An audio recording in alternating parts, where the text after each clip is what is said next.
Barclay's Bonfire. Copyright 1898 by the Youth's Companion. All rights reserved. Cobb, 1901, assistant editor of the Daily Quarmazine, left the office, crossed the road, and entered the college yard by the simple expedient of placing one hand on the fence and vaulting over upon the forbidden grass. Cobb had a Latin book under one arm, for even if one labors on the college paper to mold undergraduate opinion, he is not exempt from a certain amount of class attendance, and carried an open letter in his hand. His round, good-natured face wore a broad grin, and whenever he looked at the letter, the grin increased. He entered the first entrance to Gray's Hall, bounded up 2 flights of narrow stairway, and pounded at a door. An invitation to enter came faintly through 2 thicknesses of oak, and Cobb confronted the single occupant of the room. "How are you, Barclay?" "Thanks, no, can't stop. Just dropped round to leave this with you. Got it in this morning's mail at the office. Said to myself, just one man in college who'll take interest in this. That's Barclay. So I brought it to you. Might answer it, eh? Good idea, seems to me. Hope you'll be able to do something about it. Bye." And Cobb, grinning like a jovial satyr, was gone. Barclay, 99, laid his pen aside with slow deliberateness, marked his place in the big Greek lexicon beside him, and took up the letter. It was addressed to the editor of the Quarmazine, and was signed Hiram G. Larkin, Yale, 99. The writer asked to be put in communication with some student in the rival college who was interested in checkers.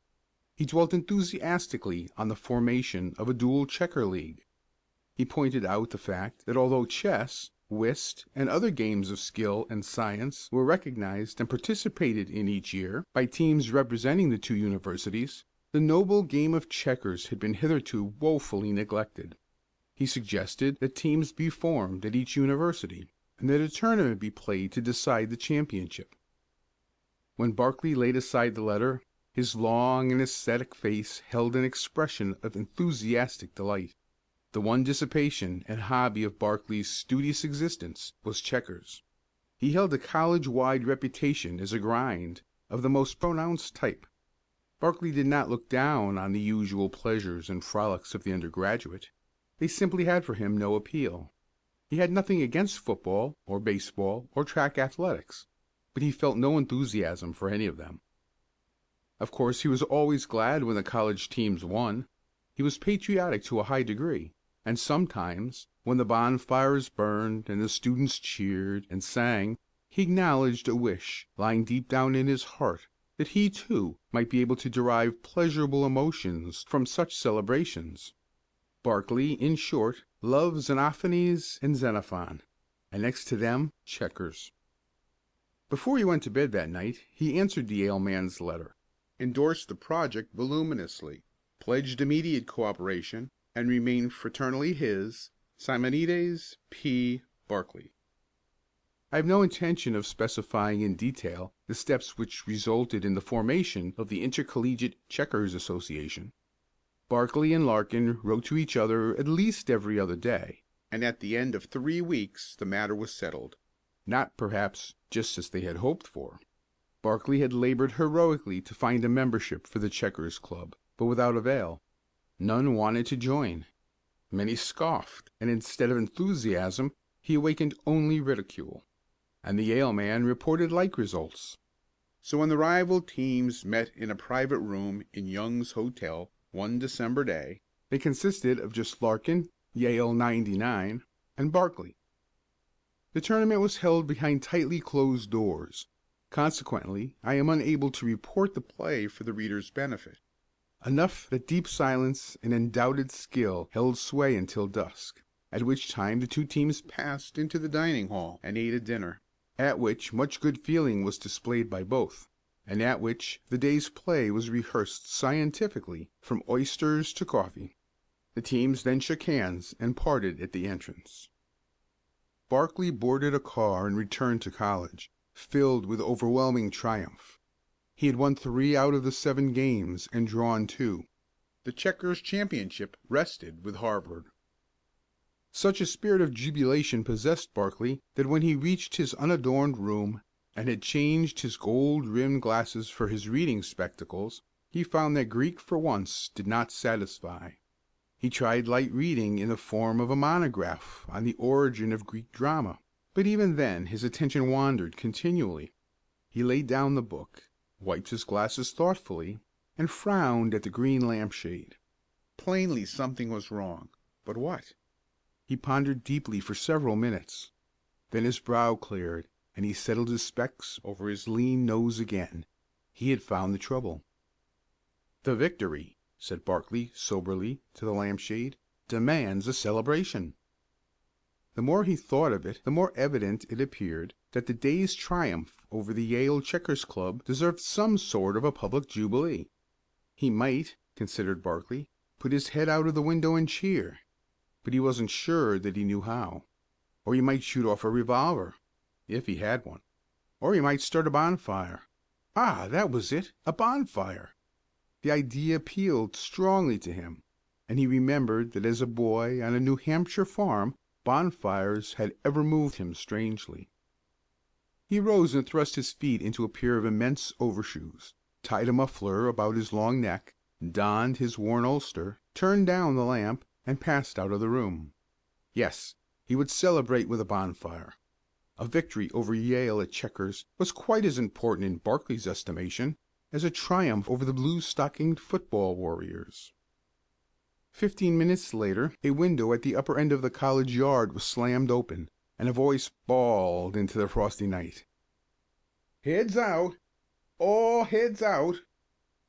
Then up and down the quadrangle casements were raised and broad beams of light glowed out into the gloom, while dozens of other voices passed on the slogan, "Heads out, fellows! Heads out!" "What's up?" cried a thin voice from an upper window of Thayer. "Bonfire in front of the university," was the answer. "Bonfire in the yard, all heads out," sped the cry. "Everybody get wood!" shouted a voice from Weld. "Everybody get wood!" shouted half a hundred other voices. Then windows were shut, and eager youths clattered downstairs and into the yard, and suddenly the quiet night had become a pandemonium. In front of University Hall a lone figure fed, with shingles and odd bits of wood, a small bonfire, which cast its wan glow against the white front of the sober pile, as if dismayed at its own temerity. For bonfires in the yard are strictly forbidden, and it was many years before that the last one had sent its sparks up in front of University.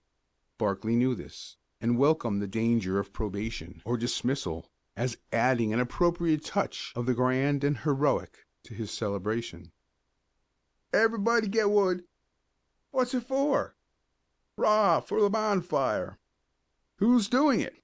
"Wood, wood, get wood, fellows!" One of the first to reach the scene was Cobb, 1901.